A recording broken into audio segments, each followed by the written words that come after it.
The first point that she mentioned is financial.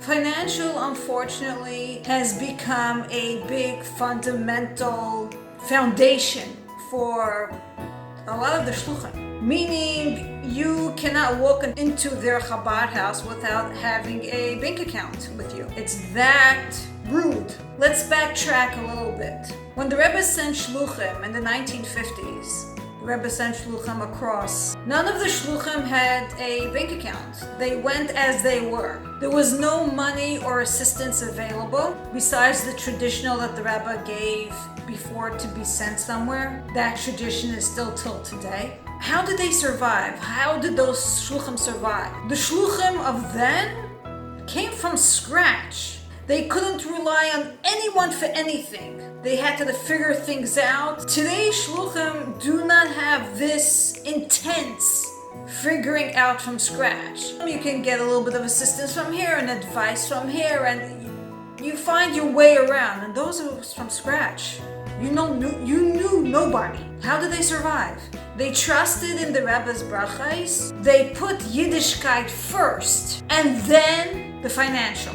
In Kuntras Yumayon, which is a talk from the Rebbe Rashab, he says, if you rely on God, dollars will come in. First, you have to give to the people God, not use God. Dollars will naturally come out of, it's kamayim hapanim el panim. Dollars will naturally come out of people's hearts if you're doing it the right way. If you do it the inhumane way, it's a non-kosher sale. Certain Chabad houses that people have encountered, and even certain Bacharim who go to certain Chabad houses for training, the whole atmosphere is made out of money. There is no God at all. Financial is first, and then comes God. Because a emissary's true colors come out when they are so-called hiding behind God, because you have to give people God first, because who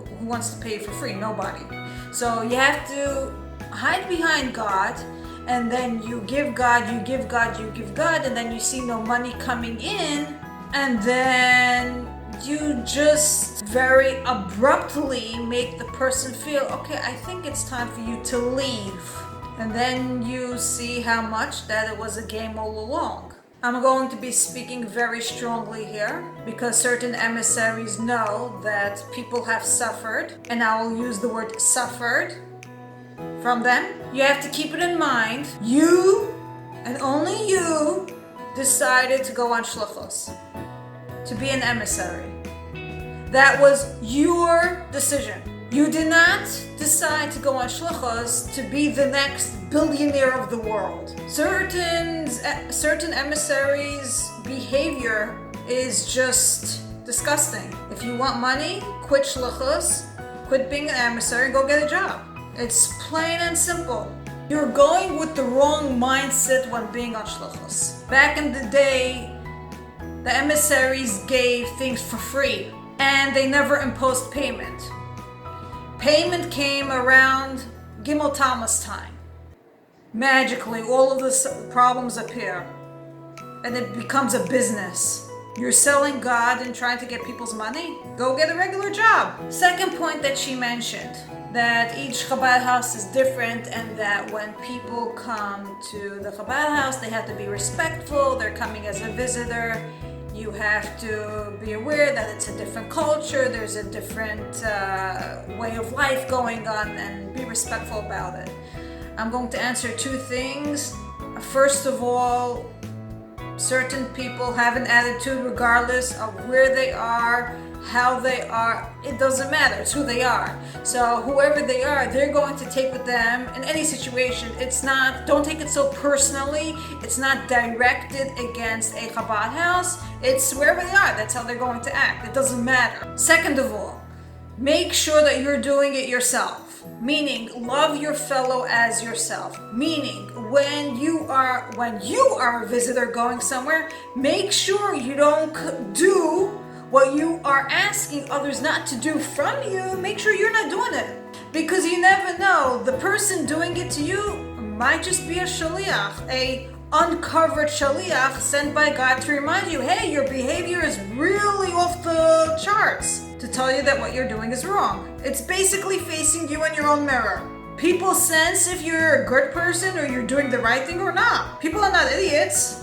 You have to remember, what goes around comes around. And the last and final point, shluchim, emissaries, have their days. We don't know what's going on in their lives, and we have to be understanding, and we have to give them the benefit of the doubt, and we shouldn't definitely not go to other emissaries and tattletale. I agree, but there are two sides to every story. The newly shluchim, the newly emissaries who are sent out today, and these earlier generations, are already being sent with an issue. They just got married. They're still trying to figure out their lives. They're dealing with mental health. They're dealing with babies. And on top of that, they have to face shluchos. You sure they don't want to be part of the fire department and the police department and any other department that is, you could be part of where are you piling? You have to first figure out your life first. Have everything cleared, cut on the table, laid out. Don't go on into becoming an emissary without straightening out your life. And then, of course, blaming your misbehavior on everybody but yourself. Who told you to take that load? Going on to be an emissary is not vacation, it's work. You have to have your life straightened out and outlined out and very, very clear. Don't bring your marriage problems, your in-law problems, your baby problems into your shluchos. Shluchos is a job. It's a Taras HaKodesh job. It's a pure job to do. It's a holy job, it's a mission to do, but at the same time, it's a job. You cannot, when you go to work, I'm going to give an example of a teacher. When the teacher goes into the work, she or he dumps on the boss, I need all the material, I need all the curriculum, or you are already coming with the curriculum. Everything is laid out, everything is straightened out, everything is good to go. And to top it off, you are imposing on your boss or on your whatever, so I have my days and I have my issues and and I'm going through and I'm this and I'm that. Your boss is gonna throw you out. Now, of course, here the material that I'm talking about as a teacher, I'm not talking about the Yiddishkeit, the Judaism material, because that I know you have it, everyone was in one way either taught of it or was born and bred with it. So obviously I'm not talking about that kind of material. I'm talking about you are clear, free of problems, and ready to roll up your sleeves and start your shluchos. Don't drag along and bring your problems along into your shluchos. Now, certain shluchim have been there for many years. This is even before Gimel Tammuz days. It's been a long time already. And unfortunately, especially with today's day and age, mental health is on the rise. And sometimes certain emissaries have a breakdown, which has nothing obviously what to do with the job. It has to do with personal life. And certain emissaries fail to realize that you need a break. You can take a break. Because to spend your mental health illness on people, not a good idea. It's called taking a vacation in your own home. You don't even have to go somewhere, unless if you need to and unless if you could afford to. But take a vacation in your own home. Have your own sick days home.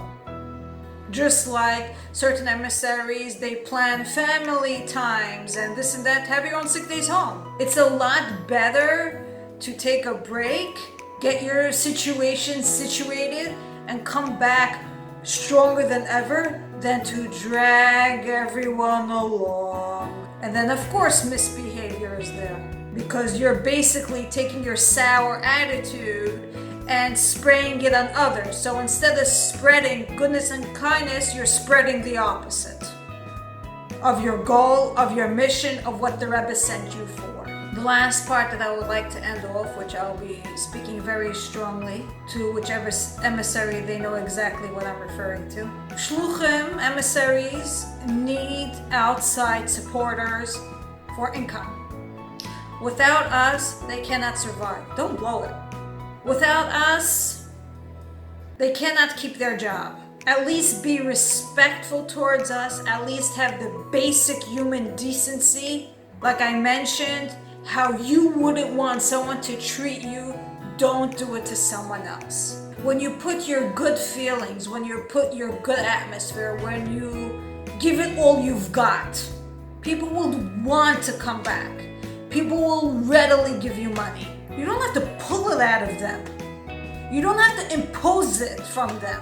They would want to do it. Is it your mindset that you're so used to in your mind to impose that you feel like, oh, they wouldn't want to give readily?